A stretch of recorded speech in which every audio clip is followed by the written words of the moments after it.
नमस्कार।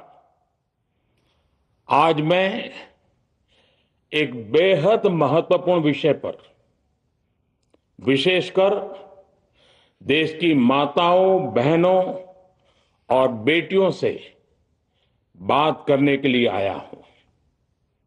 आज भारत का हर नागरिक देख रहा है कि कैसे भारत की नारी शक्ति की उड़ान को रोक दिया गया, उनके सपनों को बेरहमी से कुचल दिया गया। हमारे भरसक प्रयास के बावजूद हम सफल नहीं हो पाए। नारी शक्ति वंदन अधिनियम में संशोधन नहीं हो पाया और मैं इसके लिए सभी माताओं, बहनों, उनसे मैं क्षमा प्रार्थी हूं। साथियों, हमारे लिए देश हित सर्वोपरि है, लेकिन जब कुछ लोगों के लिए दल हित सब कुछ हो जाता है, दल हित देश हित से बड़ा हो जाता है, तो नारी शक्ति को, देश हित को इसका खामियाजा उठाना पड़ता है। इस बार भी यही हुआ है। कांग्रेस, डीएमके, टीएमसी और समाजवादी पार्टी जैसे दलों की स्वार्थी राजनीति का नुकसान देश की नारी शक्ति को उठाना पड़ा है। साथियों, कल देश की करोड़ों महिलाओं की नजर संसद पर थी। देश की नारी शक्ति देख रही थी। मुझे भी ये देखकर बहुत दुख हुआ कि जब ये नारी हित का प्रस्ताव गिरा तो कांग्रेस, डीएमके, टीएमसी, सपा जैसी परिवारवादी पार्टियां खुशी से तालियां बजा रही थी। महिलाओं से उनके अधिकार छीनकर ये लोग मेजें थपथपा रहे थे। उन्होंने जो किया वो केवल टेबल पर थाप नहीं थी, वो नारी के स्वाभिमान पर, उसके आत्मसम्मान पर चोट थी। और नारी सब भूल जाती है, अपना अपमान कभी नहीं भूलती। इसलिए संसद में कांग्रेस और उसके सहयोग के उन सबके व्यवहार की कसक हर नारी के मन में हमेशा रहेगी। देश की नारी जब भी अपने क्षेत्र में इन नेताओं को देखेगी तो वो याद करेगी कि इन्हीं लोगों ने संसद में महिला आरक्षण को रोकने का जश्न मनाया था, खुशियां मनाई थी। कल संसद में नारी शक्ति वंदन संशोधन का जिन भी दलों ने विरोध किया है, उनसे मैं दो टूक कहूंगा। ये लोग नारी शक्ति को फॉर ग्रांटेड ले रहे हैं। वो ये भूल रहे हैं कि 21वीं सदी की नारी देश की हर घटना पर नजर रख रही है। वो उनकी मंशा भांप रही है और सच्चाई भी भली भांति जान चुकी है। इसलिए महिला आरक्षण विरोध करके जो पाप विपक्ष ने किया है, इसकी उन्हें सजा जरूर मिलेगी। इन दलों ने संविधान निर्माताओं की भावनाओं का भी अपमान किया है और जनता द्वारा इसकी सजा से भी वो बच नहीं पाएंगे। साथियों, सदन में नारी शक्ति वंदन संशोधन किसी से भी कुछ छीनने का नहीं था। नारी शक्ति वंदन संशोधन हर किसी को कुछ न कुछ देने का था, देने के लिए संशोधन का था। ये 40 साल से लटके हुए नारी के हक को 2029 के अगले लोकसभा चुनाव से उसका हक देने का संशोधन था।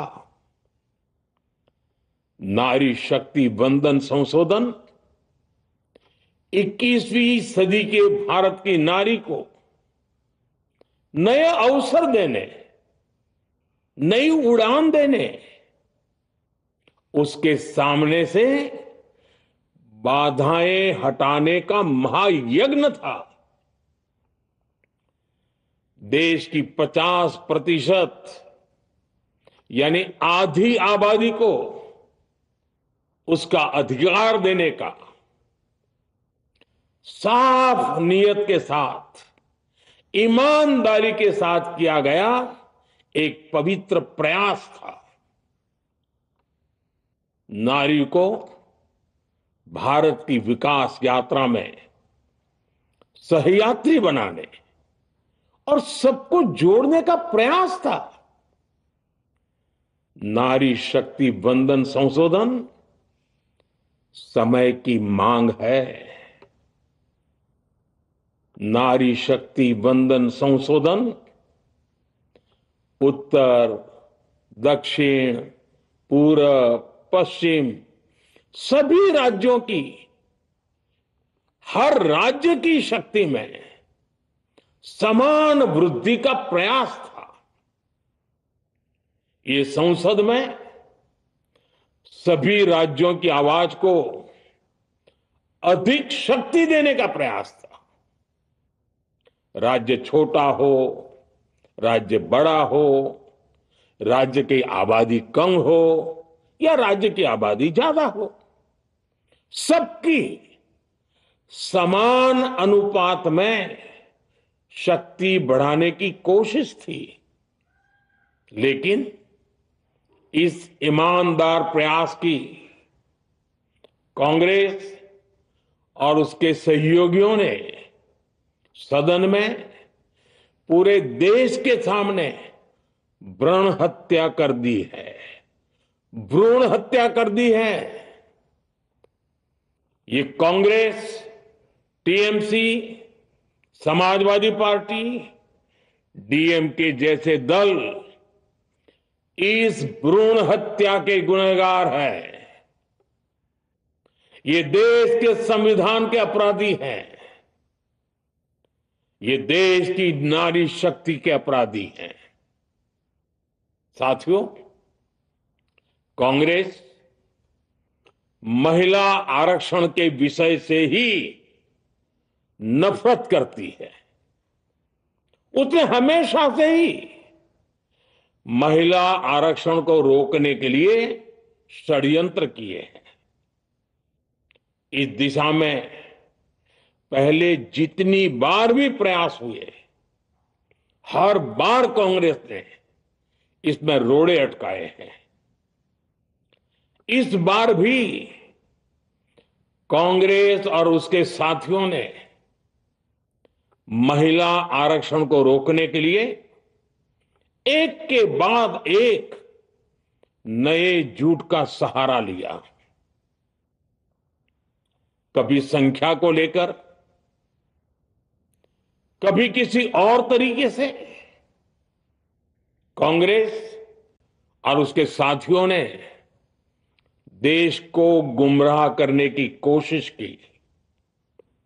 ऐसा करके इन दलों ने भारत की नारी शक्ति के सामने अपना असली चेहरा सामने ला दिया है, अपना मुखौटा उतार दिया है। साथियों, मुझे व्यक्तिगत तौर पर आशा थी कि कांग्रेस अपनी दशकों पुरानी गलती सुधारेगी। कांग्रेस अपने पापों का प्रायश्चित करेगी। लेकिन कांग्रेस ने इतिहास रचने का, महिलाओं के पक्ष में खड़े होने का अवसर खो दिया। कांग्रेस खुद देश के अधिकांश हिस्सों में अपना वजूद खो चुकी है। कांग्रेस परजीवी की तरह क्षेत्रीय दलों की पीठ पर सवार होकर खुद को जिंदा रखे हुए है। लेकिन कांग्रेस ये भी नहीं चाहती कि क्षेत्रीय दलों की ताकत बढ़े। इसलिए कांग्रेस ने इस संशोधन का विरोध करवाकर अनेक क्षेत्रीय दलों के भविष्य को अंधकार में धकेलने का राजनीतिक षड्यंत्र किया है। साथियों, Congress, Samajwadi party, DMK, TMC और दूसरी पार्टियां इतने वर्षों से हर बार वही बहाने, वही कुतर्क गढ़ते आए हैं, बनाते आए हैं। कोई न कोई टेक्निकल पेंच फंसाकर ये महिलाओं के अधिकारों पर डाका डालते रहे हैं। देश राजनीति का ये भद्दा पैटर्न बराबर समझ चुका है और उसके पीछे की वजह भी जान चुका है। भाइयों बहनों, नारी शक्ति वंदन अधिनियम के विरोध की एक बड़ी वजह है इन परिवारवादी पार्टियों का डर। इन्हें डर है अगर महिलाएं सशक्त हो गई तो इन परिवारवादी पार्टियों का नेतृत्व खतरे में पड़ जाएगा। ये कभी नहीं चाहेंगे कि उनके परिवार के बाहर की महिलाएं आगे बढ़े।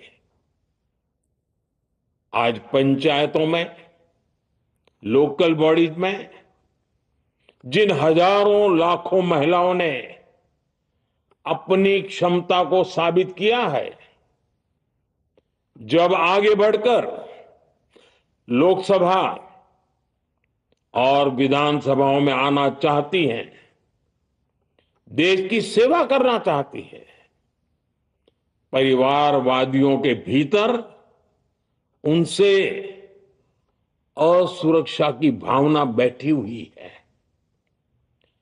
परिसीमन के बाद महिलाओं के लिए कहीं ज्यादा सीटें होगी, महिलाओं का कद बढ़ेगा।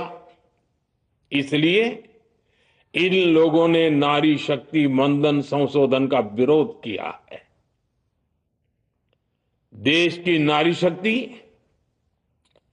कांग्रेस और उसके सहयोगियों को इस पाप के लिए कभी माफ नहीं करेगी।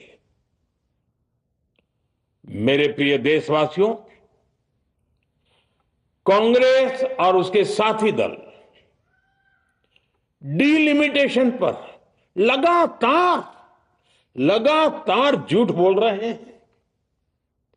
ये इस बहाने विभाजन की आग को सुलगाना चाहते हैं, क्योंकि बांटो और राज करो, कांग्रेस ये पॉलिटिक्स अंग्रेजों से विरासत में सीख कर आई है और कांग्रेस आज भी उसी के सहारे चल रही है। कांग्रेस ने हमेशा देश में दरार पैदा करने वाली भावनाओं को हवा दी है। इसलिए यह झूठ फैलाया गया कि डीलिमिटेशन यानी परिसीमन से कुछ राज्यों को नुकसान होगा, जबकि सरकार ने पहले दिन से स्पष्ट किया है कि न किसी राज्य की भागीदारी का अनुपात बदलेगा, न किसी का रिप्रेजेंटेशन कम होगा, बल्कि सभी राज्यों की सीटें समान अनुपात में ही बढ़ेगी। फिर भी कांग्रेस, डीएमके, टीएमसी और समाजवादी पार्टी जैसे दल इसे मानने को तैयार नहीं हुए। साथियों, ये संशोधन बिल सभी दलों और सभी राज्यों के लिए एक मौका था, एक अवसर था। ये बिल पास होता तो तमिलनाडु, बंगाल, यूपी, केरला हर राज्य की सीटें बढ़ती, लेकिन अपनी स्वार्थी राजनीति की वजह से इन दलों ने अपने राज्यों के लोगों को भी धोखा दे दिया। जैसे कि डीएमके के पास मौका था कि वो और ज्यादा तमिल लोगों को सांसद विधायक बना सकती थी, तमिलनाडु की आवाज और मजबूत कर सकती थी, लेकिन उसने वो मौका खो दिया। टीएमसी के पास भी बंगाल के लोगों को आगे बढ़ाने का मौका था, लेकिन टीएमसी ने भी ये मौका गंवा दिया। समाजवादी पार्टी के पास भी मौका था कि वो महिला विरोधी छवि होने के दाग को कुछ कम कर सके, लेकिन सपा भी इसमें चूक गई। समाजवादी पार्टी लोहिया जी को तो पहले ही भूल चुकी है। सपा ने नारी शक्ति वंदन संशोधन का विरोध करके लोहिया जी के सारे सपनों को पैरों तले रौंद दिया है। सपा महिला आरक्षण विरोधी है। ये यूपी की और देश की महिलाएं कभी नहीं भूलेगी। साथियों, महिलाओं के आरक्षण का विरोध करके कांग्रेस ने फिर एक बात सिद्ध कर दी है। कांग्रेस एक एंटी रिफॉर्म पार्टी है। 21वीं सदी के विकसित भारत के लिए जो भी निर्णय, जो भी रिफॉर्म जरूरी है, जो भी निर्णय देश ले रहा है, कांग्रेस उन सब का विरोध करती है, उसे खारिज कर देती है, उस काम के अंदर खलल डालती है। यही कांग्रेस का इतिहास है और यही कांग्रेस की नेगेटिव पॉलिटिक्स है। साथियों, ये वही कांग्रेस है जिसने जनधन, आधार, मोबाइल, स्त्री शक्ति का विरोध किया। कांग्रेस ने डिजिटल पेमेंट्स का विरोध किया। कांग्रेस ने जीएसटी का विरोध किया। कांग्रेस ने सामान्य वर्ग के गरीबों को आरक्षण का विरोध किया। कांग्रेस ने ट्रिपल तलाक के विरुद्ध कानून का विरोध किया। कांग्रेस ने आर्टिकल 370 हटाने का विरोध किया। हमारा संविधान, हमारे कोर्ट जिस यूनिफॉर्म सिविल कोड, समान नागरिक आचार संहिता को, यूसीसी को जरूरी बताते हैं, कांग्रेस उसका भी विरोध करती है।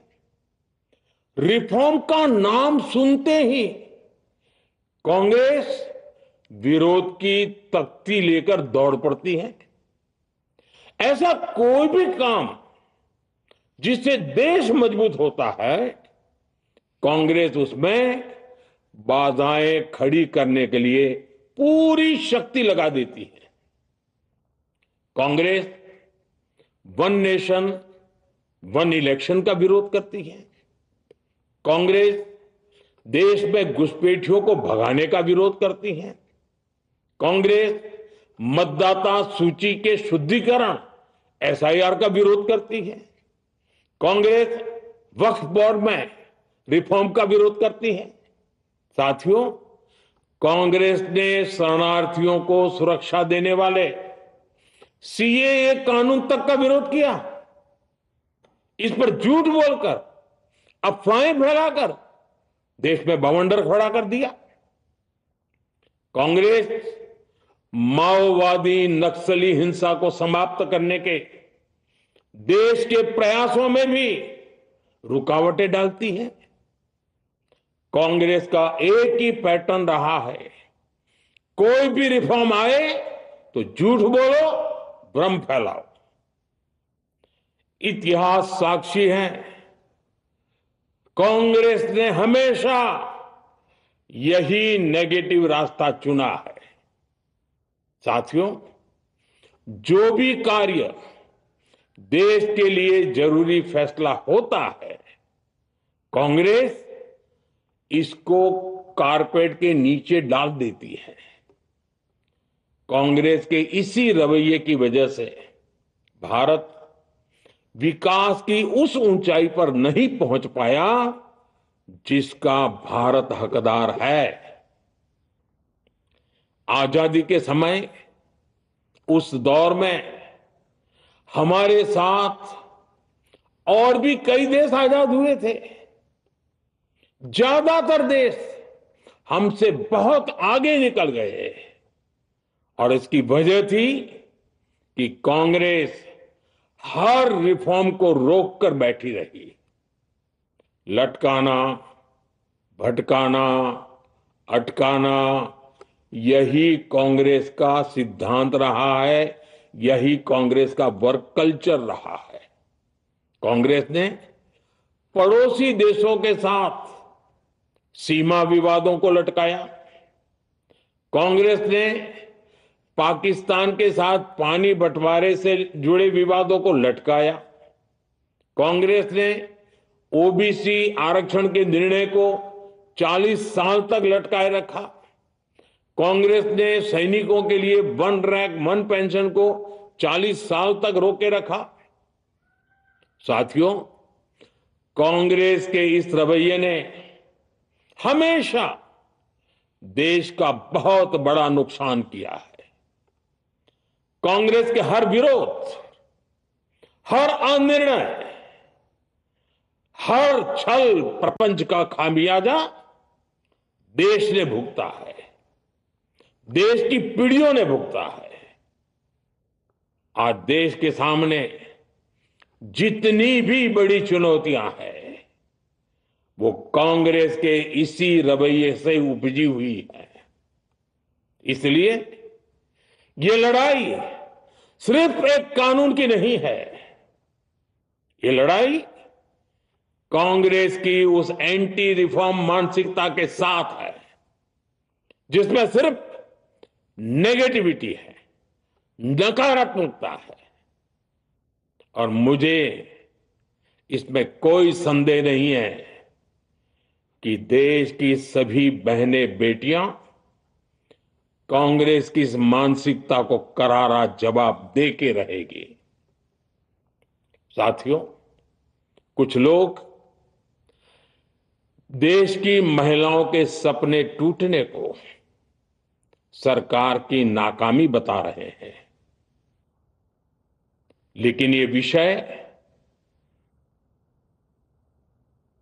कामयाबी या नाकामयाबी क्रेडिट का था ही नहीं।